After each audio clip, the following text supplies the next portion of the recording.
میں ان صحابہ کا عشق خدا و رسول، اطاعت خدا و رسول، قرآن سے محبت، دینی شعائر سے لگاؤ، ان کی زندگی کے چیدہ چیدہ واقعات آپ کے سامنے پیش کروں گا، تاکہ اس کی بدولت اللہ تعالی ہمیں بھی صحیح دین، صحیح ایمان سے ہمکنار فرمائے۔ درود پاک سنائے۔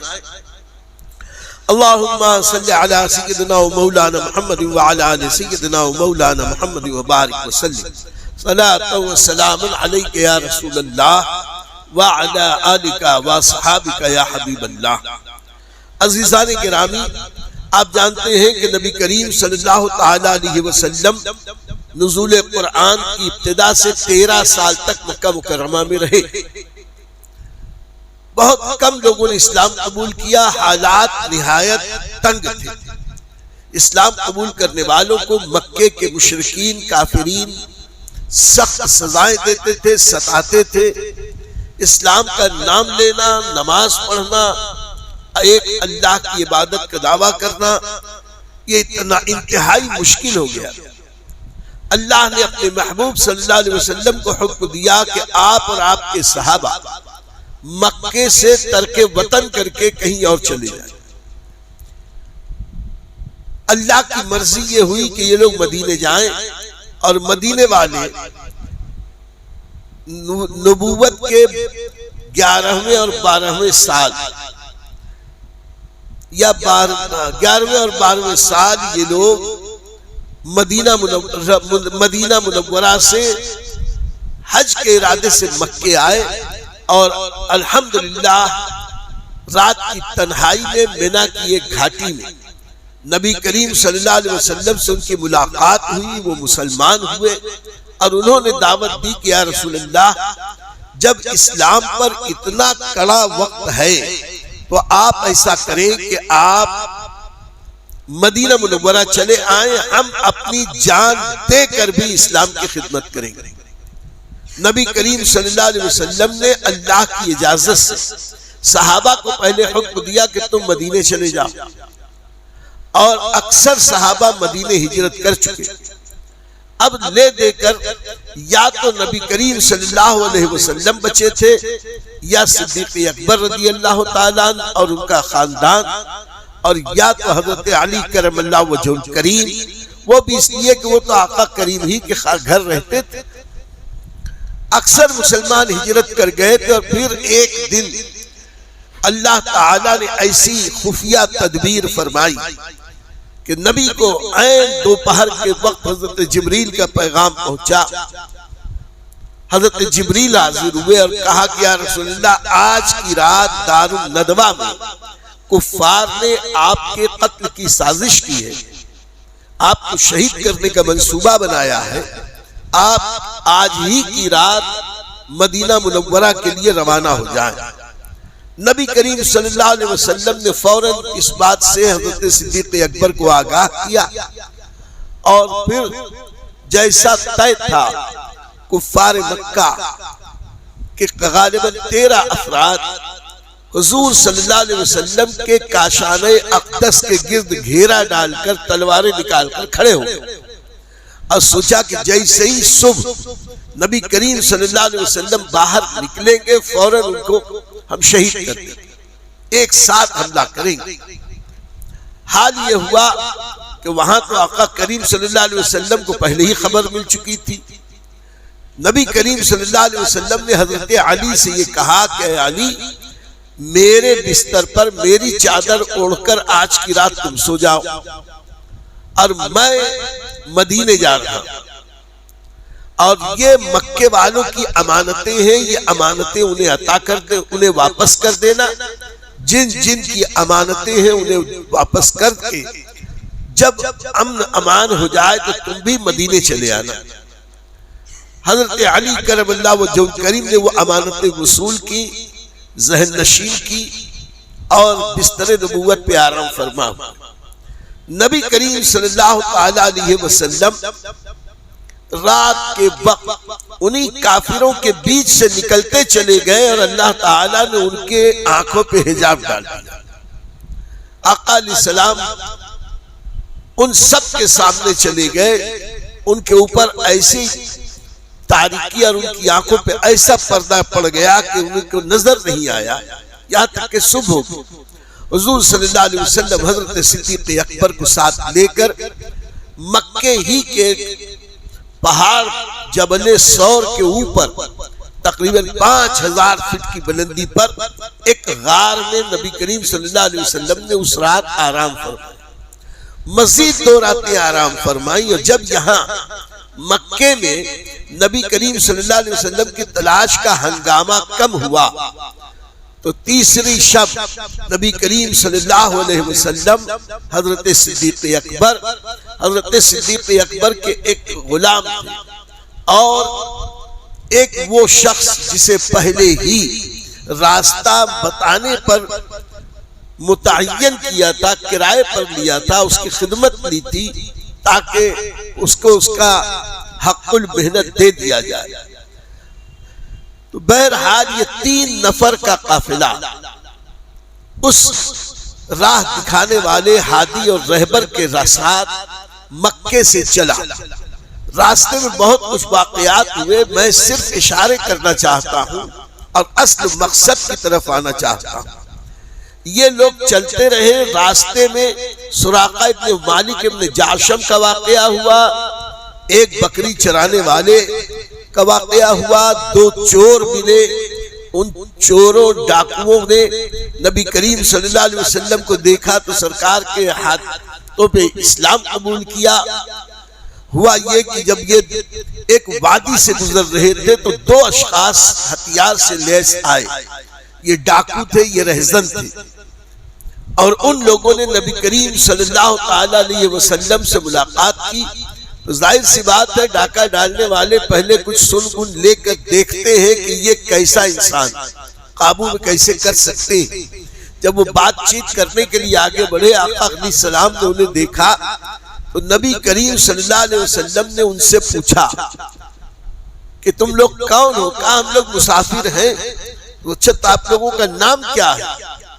تو ان لوگوں نے کہا ہمارا نام ہے مہانان. مہانان کے معنی ہے ذلیل، بے عزت، کمینہ، چور، لٹیرا. مہانان کے معنی انتہائی ذلیل انسان. تو حضور صلی اللہ علیہ وسلم کے زبان مبارک سے نکلا تم مہانان نہیں مکرمان ہو، بے عزت نہیں عزت والے. جیسے ہی کہا عزت والے ہو تو انہوں نے پوچھا آپ کون؟ سرکار نے فرمایا کہ میں محمد الرسول اللہ، اللہ کا رسول ہوں، محمد ابن عبداللہ نام ہے. جیسے ہی سنا ان لوگوں نے کہا اگر آپ اللہ کے رسول ہیں تو ہمیں مسلمان کر لیں. یہ واقعہ بھی ہوا. پھر آگے بڑھے تو ام معبد کے خیمے میں بکریوں والا وہ واقعہ ہوا. پھر اور آگے بڑھے جب کراؤل غمیم نامی مقام پر حضور صلی اللہ علیہ وسلم کا گزر ہوا، وہاں اچانک نبی کریم صلی اللہ علیہ وسلم اور ان کے دونوں ساتھیوں نے یہ دیکھا کہ سامنے سے ایک بہت بڑا جتھا چلا آ رہا. تقریباً 70 سے 80 افراد گھوڑوں پہ سوار تھے، شہسوار. یہ شہسوار بڑے طاقتور، تنو مند، بہادر، تلواریں لہراتے ہوئے آئے. ان کا سردار آگے آگے تھا. آگے بڑھنے کے بعد جب وہ لوگ نبی کریم صلی اللہ علیہ وسلم کے قریب پہنچے تو دراصل آقا کریم کے چہرے اقدس کی زیارت کی، اور یہ جو شخص تھا سردار قافلہ سالار، یہ گھبرا گیا. اس پر کپکپی طاری ہوئی. نبی کریم صلی اللہ علیہ وسلم کا باطنی روب اس پر طاری ہو گیا. تاریخ بتاتی ہے کہ یہ لوگ نبی کریم صلی اللہ علیہ وسلم کو گرفتار کرنے کی نیت سے اپنے وطن سے چلے تھے. جیسے سراقہ ابن مالک ابن جعشم نے حضور صلی اللہ علیہ وسلم کو قید کر کے قریش مکہ سے 100 اونٹ انعام لینا چاہے تھے. یہ شخص اپنے ساتھ اپنے قبیلے کے 70 یا 80 افراد کو لے کر نبی کریم صلی اللہ علیہ وسلم کی کو گرفتار کرنے کے لیے آیا تھا، اور مقصد یہ تھا کہ گرفتار کر کے مکے والوں کو دیں گے تو مکے والے 100 سرخ اونٹ دیں گے یا 100 سرخ آنکھوں والا اونٹ دیں گے، ایسے میں ہم مالا مال ہو جائیں گے، قبیلہ مالا مال ہو جائے گا۔ ایسی صورت میں جب وہ آیا، ظاہر سی بات ہے طاقتور تھا، بہادر تھا، لٹیرا تھا، یا جس طریقے کا بھی، عرب کی ساری عربوں کی خوبیوں کا حامل تھا، لیکن نبی پاک کے چہرے اقدس کو دیکھا اور اس کی تھر تھری چھوٹ گئی۔ حقیقت یہ ہے کہ نبی کریم صلی اللہ علیہ وسلم نے خود ارشاد فرمایا، اللہ نے روب کے ساتھ میری مدد کی ہے، میں جہاں رہتا ہوں 1 ماہ کے فاصلے تک میرا روب و دبدبہ اور ہیبت قائم ہو جاتا ہے۔ یہی وجہ تھی کہ حضرات صحابہ نبی کی بارگاہ میں بیٹھتے تھے تو کبھی نگاہ اٹھا کے دیکھتے نہیں تھے، ہمیشہ نیچی نگاہ کیے رہتے، ہمت ہی نہیں پڑتی تھی۔ یہاں تک کہ بعض لوگوں سے پوچھا جائے کہ نبی کریم صلی اللہ علیہ وسلم کا حلیہ مبارکہ بیان کریں تو اکثر نے یہی کہا، ہمیں اس کا یارہ ہی نہیں تھا کہ ہم نظر بھر کر سرکار کے چہرے اقدس کی زیارت کریں۔ تو یہ جو سردار آیا، اس نے بھی نبی پاک کا سراپا دیکھا، گھبرا گیا، لرز گیا، کانپنے لگا، آیا تھا گرفتار کرنے، خود گرفتار ہونے کی پوزیشن میں آ گیا۔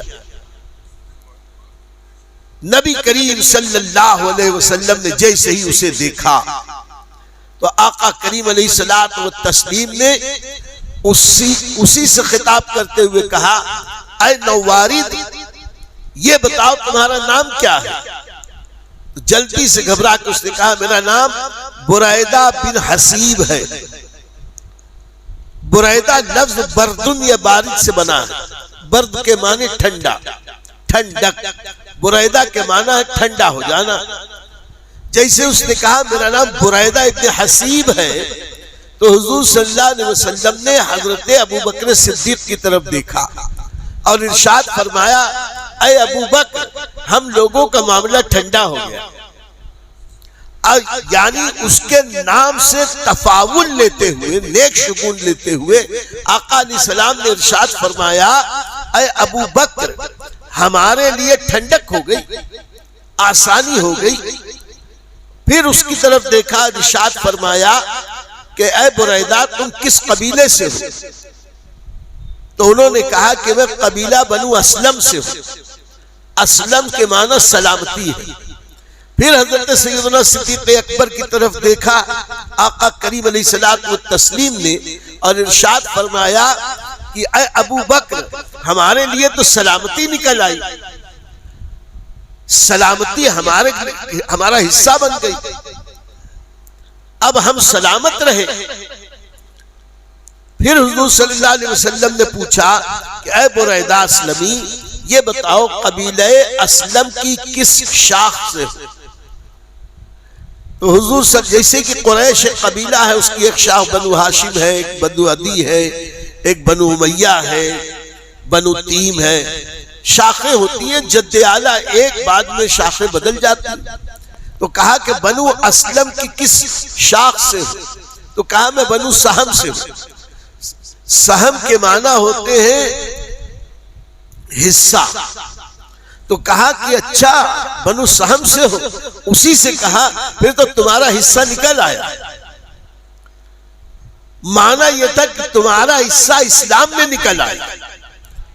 ابھی جیسے ہی نبی نے یہ کہا تو ان کی ایک عجیب کیفیت تھی، اس کیفیت کی وجہ سے حضرت بریدہ اسلمی کہنے لگے کہ آپ کون ہیں؟ تو نبی کریم صلی اللہ علیہ وسلم نے فرمایا کہ میرا نام محمد ابن عبداللہ ہے اور میں اللہ کا رسول ہوں، اس کا پیغمبر ہوں۔ جیسے یہ کہا تو عرض کی کہ وہی جو مکے میں نبوت کا اعلان کیے تھے، آقا نے فرمایا ہاں میں وہی مکے سے آنے والا اللہ کا رسول، اللہ کا پیغمبر ہوں۔ تو حضرت بریدہ اسلمی آگے بڑھے، کہنے لگے اگر آپ اللہ کے نبی ہیں تو مجھے مسلمان کر۔ جیسے ہی مسلمان کرنے کہا سرکار نے انہیں کلمہ پڑھا دیا۔ ان کے پیچھے پیچھے وہ جو 70 یا 80 ان کے قبیلے کے جوان تھے، انہوں نے دیکھا کہ ہمارے سردار مسلمان ہو گئے۔ ان سب نے کہا کہ جب یہ سردار مسلمان ہو گئے تو ہم بھی مسلمان ہو گئے۔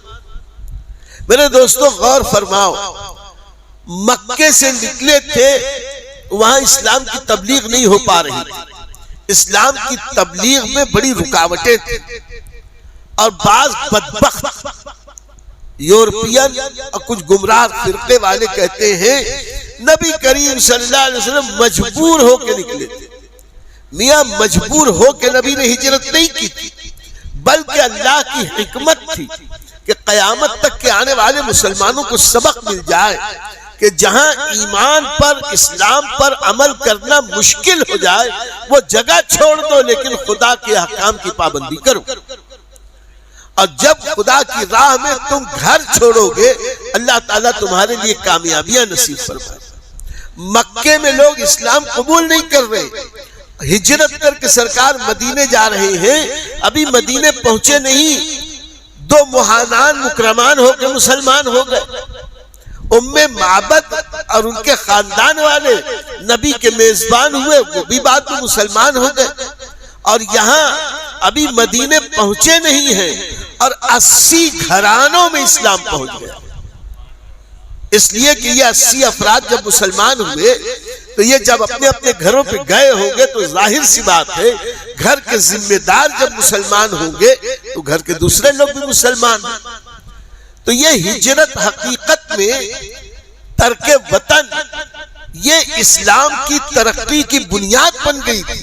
اسی لیے اسلامی سن کی جب ابتدا کی گئی تو صحابہ کرام نے یہ طے کیا تھا کہ ہم اپنے اسلامی سن کی ابتدا واقعی ہجرت سے کریں گے، اسی لیے اسلامی سال کو سن ہجری کہا جاتا۔ خیر، بریدہ بن حسین اسلمی اور ان کے ساتھیوں نے اسلام قبول کر لیا۔ دن کا وقت تھا، حضور صلی اللہ علیہ وسلم کی خدمت میں رہے، اور میرے دوستو نبی کی بارگاہ میں تھوڑی دیر رہے نبی والے ہوں، یہاں تک روایتوں میں ملتا ہے کہ شام تک انہوں نے نماز بھی سیکھ لی۔ رات میں جب عشاء کی نماز کا وقت آیا، نبی کریم کی امامت میں نبی کریم کی اقتدا کرتے ہوئے ان سارے لوگوں نے باجماعت عشاء کی نماز ادا کی۔ آپ دیکھیں حضرت بریدہ اسلمی اور ان کے ساتھیوں کا نصیبہ کتنا بلند، ایک تو درجہ صحابیت ملا، اب تھوڑی ہی دیر میں نماز کے لائق ہو گئے، نماز بھی پڑھنے لگ گئے۔ ہم میں وہ لوگ بھی ہیں کہ جو 60 70 سال کی عمر کے ہو گئے، ان کو نماز پڑھنی نہیں آتی۔ یہ ہماری کتنی بڑی محرومی ہے میرے دوستو۔ اللہ تعالیٰ قوم مسلم کے ایک ایک فرد کو اسلامی ضروری بنیادی تعلیمات کی سے کا حامل بنائے اور ہمیں اسلامی تعلیمات نصیب فرمائے۔ تو حضرت بریدہ اسلمی رضی اللہ تعالیٰ عنہ نے اس وقت نماز بھی عشاء کی نماز ادا کی، اور جو کچھ باتیں ہونی تھی ہوتی رہی، کچھ اسلام کے بنیادی مسائل بنیادی عقائد بھی سیکھ لیے، اور جو نماز وغیرہ کے جو اصل مسائل تھے، ابھی تک تو روزہ وغیرہ فرض بھی نہیں ہوا تھا، یعنی جتنی فرائض و واجبات نازل ہو چکے تھے تھوڑی ہی دیر میں سب سیکھ کر وہ اس وقت جتنے قرآن نازل ہوا تھا اس میں بڑے عالم ہو گئے۔ اب جب سفر آگے کی طرف بڑھا، نبی کریم صلی اللہ علیہ وسلم نے ارادہ کیا کہ اب ہم اور آگے چلیں، قراء الغمیم سے مدینے کی طرف چلیں۔ قافلہ تیار ہو گیا تو حضرت بریدہ اسلمی کہنے لگے، یا رسول اللہ صلی اللہ علیہ وسلم، جب کوئی عظیم ذات، عظیم شہنشاہ، کوئی بڑی شخصیت سفر کرتی ہے تو اکیلے نہیں بلکہ نشان اور علم جھنڈا آگے آگے چلتا ہے۔ یہ تاریخ انسانیت میں بہت زمانے سے چلا کہ کوئی قافلہ چلا، کوئی لشکر چلا، کوئی بادشاہ چلا، کوئی امیر چلا، اپنے اپنے طور پر جھنڈے لہراتے ہوئے چلتے ہیں۔ یہ تہذیب تو آج بھی ہے، آج بھی ہر ملک کے جھنڈے کی اپنی ایک اہمیت ہے. خیر، نبی کریم صلی اللہ علیہ وسلم نے ارشاد فرمایا کہ پھر کیا چاہتے ہو؟ کہ یا رسول اللہ صلی اللہ علیہ وسلم میں یہ چاہتا ہوں کہ اب یہاں سے مدینے پہنچنے تک آپ کے آگے آگے اجازت دیں تو علم لے کے میں چلوں، جھنڈا لے کر میں چلوں. آقا کریم نے اجازت عطا فرمائی تو انہوں نے اپنا عمامہ کھولا. سفید رنگ کا عمامہ تھا اور جو نیزے کی لکڑی تھی اس نیزے کے سرے پر عمامہ باندھ دیا، لپیٹ دیا، اور یوں ایک جھنڈا تیار ہو گیا. اب نبی کریم صلی اللہ علیہ وسلم مدینے کی طرف چلے تو آقا کریم تنہا نہیں تھے، یا ان کے ساتھ جو 2-3 ساتھی آئے تھے وہی 3 ساتھی نہیں تھے، پیچھے پیچھے یہ 70-80 افراد تھے. اور یہ لوگ جب قافلے کی صورت میں آگے بڑھے تو حضرت بریدہ اسلمی رضی اللہ تعالیٰ عنہ یہ آگے آگے جھنڈا لے کے چل رہے تھے اور دنیا کو بتا رہے تھے کہ یہ شہنشاہ کونین ہیں. یہ اگرچہ ہجرت کر کے بظاہر بے سر و سامان جا رہے ہیں لیکن یہ بے سر و سامان نہیں، یہ بے آسرا نہیں ہے. ان کا پروردگار، ان کا حافظ اور نگہبان ہے. عزت دینے والی ذات اللہ کی ہے. اگر مکے والے وہاں سے نکلنے پہ مجبور کر رہے ہیں تو اللہ تعالیٰ اپنی قدرت سے مدینے پہنچنے سے پہلے ان کا استقبال کرنے والوں اور ان کی عزت کرنے والوں کو وہاں بھیج رہا ہے. حضرت بریدہ اسلمی چند دنوں تک جہاں تک کہ فاصلہ باقی تھا قبا تک آئے، اور جب قبا قریب آ گیا حضرت بریدہ اسلمی نے عرض کی یا رسول اللہ صلی اللہ علیہ وسلم آپ کی منزل قریب آ گئی، یہ قبا کی بستی ہے، پیچھے مدینہ المنورہ ہے. اب میں آپ سے اجازت چاہتا ہوں، اگر آپ اجازت دیں تو میں یہاں سے واپس چلا جاؤں. نبی کریم صلی اللہ علیہ وسلم کی اجازت پا کر وہ لوگ واپس اپنے وطن چلے گئے، اور اس کے بعد تقریباً 6 سال تک انہیں مہلت نہ مل سکی کہ نبی کریم صلی اللہ علیہ وسلم کی بارگاہ میں حاضری دیں. 6 سال کے بعد اللہ تعالیٰ نے حضرت بریدہ اسلمی کو یہ توفیق عطا فرمائی کہ سن 6 ہجری میں وہ مدینہ منورہ ہمیشہ کے لیے سرکار کے قدموں میں آ گئے. انہوں نے بھی اپنے وطن سے ہجرت کی، مدینے آئے، اور مدینے میں پھر تا حیات نبی کریم صلی اللہ علیہ وسلم کی صحابیت کے اس درجے پر فائز ہوئے کہ تاریخ ان کے ذکر خیر سے جگمگا رہی ہے.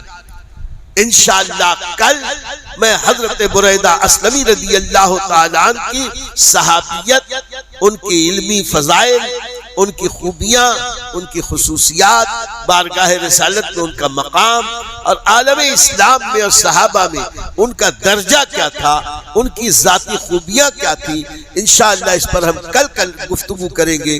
اللہ تعالی حضرت بریدہ اسلمی کے ذریعے ہمارے مقدر کو بھی ٹھنڈا فرما دے، ہمارے علم کو اضافہ فرما دے، ہمیں نیک عمل کی توفیق عطا فرما، ہماری نماز، روزوں، حج، زکوٰۃ، دیگر اعمال خیر کو قبول فرما لے. اے رب کریم ہمارے گناہوں کو معاف فرما دے، ہمارے ماں باپ کی، کل خاندان کی، سارے مومنین مومنات کی سچی مغفرت فرما دے، قبر کی مشکل گھڑی آسان فرما دے، حشر میں تیرے حبیب صلی اللہ علیہ وسلم کی شفاعت نصیب فرما دے. اے اللہ ہم سب کی روزیوں میں بے حساب برکتیں عطا فرما، بے حساب برکتیں عطا فرما، بے حساب برکتیں عطا فرما. وصلی اللہ تعالی علی خیر خلقی ونور عرشہ سیدنا و مولانا محمد وآلہ واصحابہ اجمعین برحمتک یا ارحم الراحمین. چینل پر تو اسے آپ ایک لائک دے دیجئے. ایک لائک کا ایک نشان ہوتا ہے نیچے کی طرف، تو جب آپ لائک کریں گے تو یوٹیوب جو ہے اور آگے اس بیان کو فارورڈ کرتا ہے، جو پوری دنیا میں الحمدللہ پوری دنیا کے مسلمان اس پروگرام کو دیکھ رہے ہیں. تو آپ چاہتے ہیں کہ اس عظیم نیکی میں آپ شریک ہو. حضور خطیب برقاتی خلیفہ محدث کبیر حضرت علامہ وقار احمد رضوی صاحب قبلہ کے ملفوظات سے ہم ہمارے قلوب کو منور کر رہے ہیں. تو ان سنہری باتوں کو ان قیمتی باتوں کو پوری دنیا میں پہنچانے کے لیے آپ ہماری مدد کریں. آپ لائک ضرور کریں اور کمنٹ کریں گے تو اور بھی زیادہ بہتر بات ہوگی، تاکہ دنیا کے اور بھی دوسرے ہمارے جو اسلامی بھائی مسلمان ہیں ان تک یہ پروگرام پہنچے. تو صرف کچھ نہیں تو کم سے کم آپ ایک لائک